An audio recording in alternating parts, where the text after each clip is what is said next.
নমস্কার, আমি চন্দনা। আমার এই ছোট্ট চ্যানেলে সকলকে জানাই ওয়েলকাম। বন্ধুরা, তোমরা যে যেখান থেকে আজকে আমার এই ভিডিওটি দেখছো, আশা করি সকলে তোমরা খুব ভালো আছো, সুস্থ আছো, আর আমরাও বেশ ভালো আছি। আমাদের এখানে যেন রাত থেকে প্রচুর পরিমাণে বৃষ্টি। সকালে ঘুম থেকে উঠে দেখি এখনও পুরো মেঘ আকাশ জুড়ে কালো হয়ে আছে, যখন তখন বৃষ্টি নামতে পারে। এই মেঘলা ওয়েদারে কাপড় না কাচাই উচিত। তবে জানো কাল রাত্রে কি কাণ্ড হয়েছে? আমরা তোমাদের দাদাভাই, আমি, আমার সেজো যা, দেওর, বুনি, বাবু সবাই মিলে ঘুরতে বেরিয়েছিলাম। কালকের দিনটা আমরা প্রচুর মজা করেছি, সারাদিন ঘুরেছি ফিরেছি, খাওয়া দাওয়া করেছি আর কি। তো বড় ভিডিও অবশ্য আমি করিনি, কিন্তু হ্যাঁ মিনি ব্লগ করেছি, তবে এডিট করে এখনও আর পোস্ট করা হয়নি। ভাবছি এই ভিডিওটা পোস্ট করার পর রাত্রের দিকে মিনি ব্লগটা শেয়ার করব, তোমরা কিন্তু দেখে নিও। তো কালকে যখন আমরা সকালে বেরিয়েছিলাম তখন যেন প্রচুর পরিমাণে রৌদ্র আর গরম ছিল। বলতে গেলে কালকে সারাটা দিন আমরা রৌদ্রের মধ্যে ঘোরাফেরা করেছি। দুটোর পরপর বাড়িতে ফিরেছিলাম, তবে আর বাড়িতে এখানে আসা হয়নি আর কি। সেজোজার বাড়িতেই কাটিয়েছি কালকের পুরো দিনটা। ওখানে রাত 11টা বাজে তখন আমরা আর কি ওখান থেকে বাড়িতে আসি। ভিজতে ভিজতে এসেছিলাম, সেই কারণেই কিন্তু এতগুলো জামা কাপড় আমার ছিলই ভেজা। এগুলো না কাচলে তো আর হয় না, তো সে কারণে আজকে আমাকে কাচতেই হবে। তো ওই যে প্রথমে হচ্ছে কাপড়গুলোকে ভিজিয়ে দিয়ে তারপর চলে এলাম বিছনা গুছাতে। আমাদের জানো কাল অতটা রাত্রি হতো না ওখান থেকে আসা, তবে 9টার কাছাকাছিতে ওই সময়টা থেকে বৃষ্টি শুরু করেছে, কিছুতেই থামছিল না।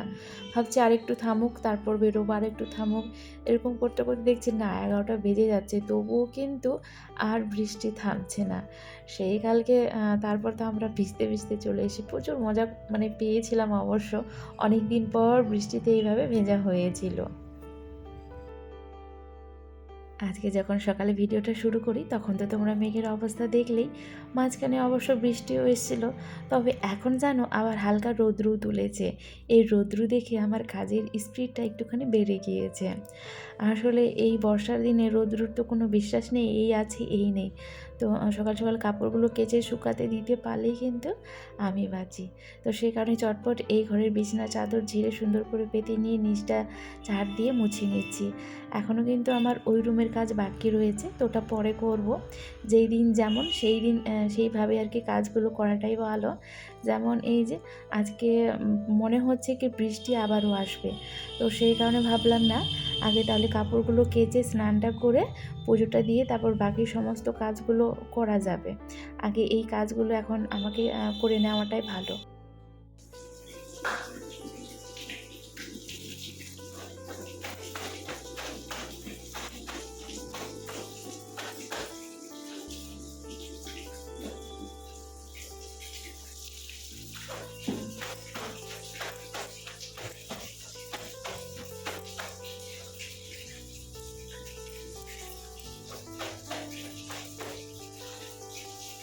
তো বন্ধুরা চলো, আজকে আমার এই ভিডিওর কোনো অংশ যদি তোমাদের একটুখানি হলেও দেখতে দেখতে কোনো জায়গায় ভালো লেগে থাকে, তাহলে কিন্তু অবশ্যই ভিডিওতে একটি লাইক, কমেন্ট, চ্যানেলটিকে সাবস্ক্রাইব করে দিয়ে বেল আইকনটি ক্লিক করে পাশে থেকো। তোমাদের একটি লাইক কমেন্ট আমাকে আরও ভালো ভালো ভিডিও বানাতে অনেক উৎসাহিত করে বন্ধুরা। তো না স্কিপ করে পুরো ভিডিওটি দেখতে থাকো। দুই ভাইয়ের একে শহরে পোস্টিং বলে কতটা সুবিধা হয়েছে।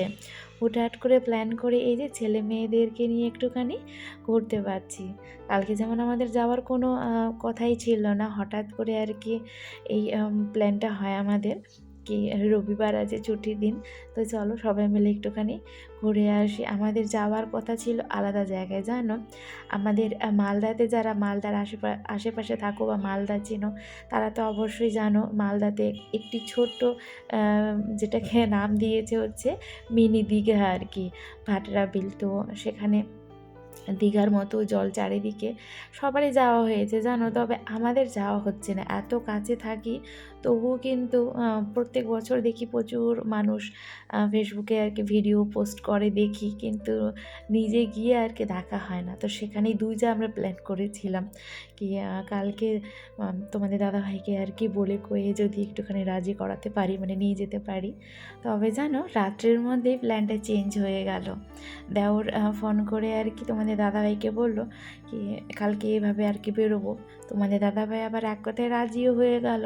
তো আমার বেশ ভালোই হলো এখানে যাওয়া আর এমনি ঘুরতে যাওয়া। তবে ইচ্ছা আছে খুবই জানো ওই মিনি দীঘাতে যাওয়ার আর কি, যেহেতু একেবারে বাড়ির পাশেই, তো একদিন গিয়ে ঘুরে আসবো। হঠাৎ করে প্ল্যানটা করতে হবে আগে থেকে, জানো কোনো কিছু যদি চিন্তা ভাবনা করে রাখি, প্ল্যান করে রাখি, সেটা কিছুতেই আর সাকসেস হয় না। তো সে কারণে ভাবছি এবার বলবো না, হঠাৎ করে একটা দিন প্ল্যান করে আবার আজকে যেমন মানে রবিবারে যেমন আমরা বেরিয়েছিলাম ঠিক তেমনই ওই মিনি দীঘাতে আর কি যেতে হবে, না হলে আর আমাদের ওই ভাটারা বিলে যাওয়া হবে না। প্রত্যেক দিন শুধু এই একঘেয়েমি, সংসারে কাজ করো, রান্না বান্না করো, থাল বাসন ধোও, বিছনাপত্র মানে গোছগাছ করো, কাপড় কাচো। লাইফটা আমাদের হাউসওয়াইফদের এমন করেই কিন্তু কেটে যায়। এর ফাঁকে যদি মাঝে মধ্যে একটুখানি ঘুরতে যাওয়া যায়, ওই বেশি দূরে নয়, কাছাকাছি ঘুরতে গেলেই কিন্তু দেখবে মনটা অনেকটাই কিন্তু ফ্রেশ থাকে, ভালো লাগে। আমার তো অনেক দিন বলতে গেলে ঘুরতে তেমন যাওয়াই হয় না। এখন তো মার বাড়ি বলো শ্বশুর বাড়ি বলো যাওয়াটাই বন্ধ করে দিয়েছি। ওই যে তোমাদের দাদাভাই যখন সঙ্গে নিয়ে যায় তখন যাই, আবার কিন্তু 1-2টা দিন থেকে চলে আসি। আগে প্রচুর যেতাম, ছুটি পেলেই ছুটির দিনগুলোতে তোমাদের দাদাভাই বাবু এখানে থাকতো, আমি গিয়ে 5-6টা দিন বা 2-3টা দিন এরকম কাটিয়ে আসতাম, মানে সপ্তাহে বলতে গেলে যাওয়া হতো, বেশ ভালোই হতো। এখন ছেলে বড় হচ্ছে, ছেলে বড় হওয়ার সাথে সাথে পড়াশোনাটাও অনেকটাই আর কি চাপটা বেড়ে যাচ্ছে। তো সেই কারণেই এখন আর তেমনভাবে যাওয়া হয় না, এখন দায়িত্বটা একটুখানি বেড়েছে।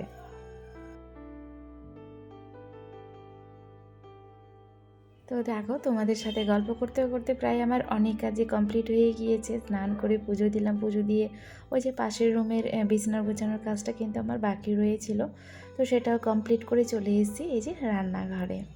কয়েকদিন পরেই যেমন আজকে 29 তারিখ আর কি, তো কয়েকদিন পরে নতুন মাসের আর কি বাজার তোলা হবে, মানে মাছ কাপড়ের বাজার আর কি তোলা হবে।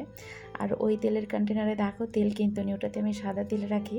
তো ভাবছি একবারই তোমাদের দাদাভাই বাজার করে নিয়ে আসুক, তারপর হচ্ছে তেলটাকে মানে তেল ভরে রাখবো। এমনি সাদা তেল আছে, তবে ওগুলো ইউজ করা। কয়েকদিন আগে বলতে আগের ভিডিওতে তোমরা দেখেছো লুচি টুচি ভেজেছিলাম, তো সে সমস্ত তেল আছে, তবে ওই আর কি ইউজ করা তেলগুলো কন্টেনারে রাখলাম না। ভাবছি তোমাদের দাদাভাই একবারে বাজার করে নিয়ে আসুক, তখন নতুন তেল আর কি কেটে রাখবো।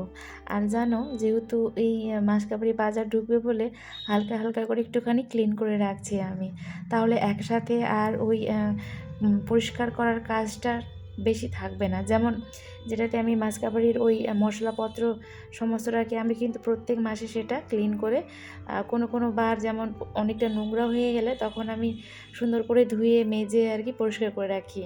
তো এবারেও সেটা করব। তো ভাবছি একবারেই রান্নাঘরের কাজ পরিষ্কার করতে এলে, ডিপ ক্লিন করতে এলে অনেকটা সময় লাগে আর পরিশ্রমটা বেশি হয়। এদিকে আমার ভিডিও পোস্ট করার সময় হয়ে যাচ্ছে কিন্তু এডিট কমপ্লিট হচ্ছে না, আর তার মধ্যেই তোমরা দেখছো কলিং বেল বাজছে। তো এদিকে এডিটও করা হচ্ছে, আবার ছুটে যাচ্ছি কে আসছে না আসছে দেখতে। তো সে কারণে সময়টা একটুখানি বেশি লেগে যাচ্ছে।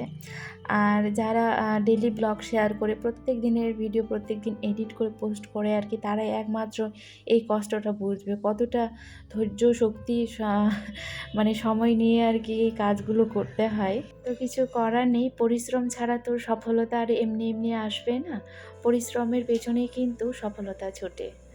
তো এই দেখো বিকেলবেলা তোমাদের দাদাভাই এখন অফিস থেকে আসবে, তার আগে আগে ভাবছি একটুখানি আলুর তরকারি আর হচ্ছে রুটি করব। খেতে খুব ভালোবাসে জানো ও, আমি যদি রুটি করি মানে তোমাদের দাদাভাই যে অফিস থেকে আসবে দরজা খুলবো, ও দেখবে কি আমার জন্য কিছু রান্না করছে, আর রুটি হলে তো ভীষণই ও খুশি হয়ে যায়। তো আজকে অনেকটা হাতের সময় ছিল, তো ভাবলাম চলো রান্নাঘর যখন আমার ক্লিন করা হয়ে গিয়েছে, পরিষ্কার করা হয়ে গিয়েছে, তো আর পরিষ্কার রান্নাঘরে দাঁড়িয়ে দাঁড়িয়ে আর কি রান্না করতেও বেশ ভালো লাগে। তো সেই কারণে এই যে দেখো ফুলকো ফুলকো রুটি আর তার সাথে চটপট করে এই যে আলুর তরকারি করে নিয়েছি। তো চলো প্রথমে বাবুকে খেতে দিই, তোমাদের দাদাভাইয়ের একটুখানি দেরি আছে, ততক্ষণ আমার ছেলে কার আর আমি আমার ভিডিওটি বন্ধুরা তাহলে এখান থেকেই শেষ করলাম।